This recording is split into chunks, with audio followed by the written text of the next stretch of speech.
Hi friends, నేను మీ Soni. Welcome back to అమ్మతో వంట. ఈరోజు రెసిపీ వచ్చేసి ఇడ్లీ కారం పొడిని ఎలా చేయాలో చూపించబోతున్నాను. చాలా అంటే చాలా టేస్టీగా ఉంటుంది. ఇప్పుడైతే ప్రాసెస్లోకి వెళ్ళిపోదాం.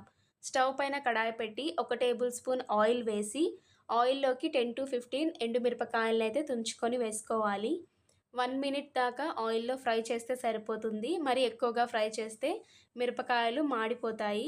సో, ఇలాగా 1 మినిట్ దాకా ఫ్రై చేసిన తర్వాత ఇంకొక ప్లేట్‌లోకి పక్కకు తీసి పెట్టుకొని, సేమ్ అదే కడాయిలోనే కొన్ని పచ్చి కరివేపాకు రెబ్బల్ని కూడా వేసి, ఈ కరివేపాకు బాగా మెత్తబడేంత వరకు ఫ్రై చేసుకోవాలి.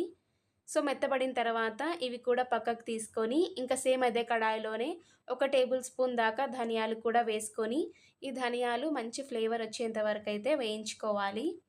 సో, ఇలాగ మంచి ఫ్లేవర్ వచ్చిన తర్వాత ఇందులోకి 1 టీ స్పూన్ దాకా జీలకర్రని కూడా వేసి, ఇది కూడా కాసేపు ఫ్రై చేసుకోవాలి. సో, ఇవన్నీ ఫ్రై చేసుకున్న తర్వాత ఒక ప్లేట్‌లోకి పక్కకు తీసి పెట్టుకొని పూర్తిగా చల్లారనివ్వాలి.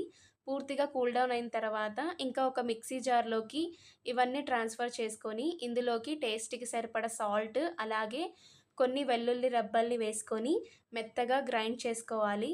సో, అంతే అండి. ఎంతో టేస్టీగా ఉండే ఇడ్లీ కారం పొడి అయితే రెడీ అయిపోయింది. సో, చాలా సింపుల్ ప్రాసెస్. చాలా ఈజీగా చేసుకోవచ్చు. ఈ వీడియో చూసి వేడి వేడి ఇడ్లీలోకి ఈ కారం పొడిని వేసుకొని పైన నెయ్యి వేసుకొని తింటే టేస్ట్ అయితే అద్దిరిపోతుంది కదా! ఈ ఇడ్లీ కారం పొడి మీకు ఇడ్లీలోనే కాదు, దోస పైన కూడా టేస్ట్ అయితే చాలా బావుంటుంది. ఒక్కసారి ట్రై చేసి చూడండి. వీడియో నచ్చితే వీడియోని లైక్ చేయండి, షేర్ చేయండి, ఛానల్‌ని సబ్స్క్రైబ్ చేయండి. ఇలాగే మంచి మంచి వీడియోస్‌తో మీ ముందుకొస్తాను.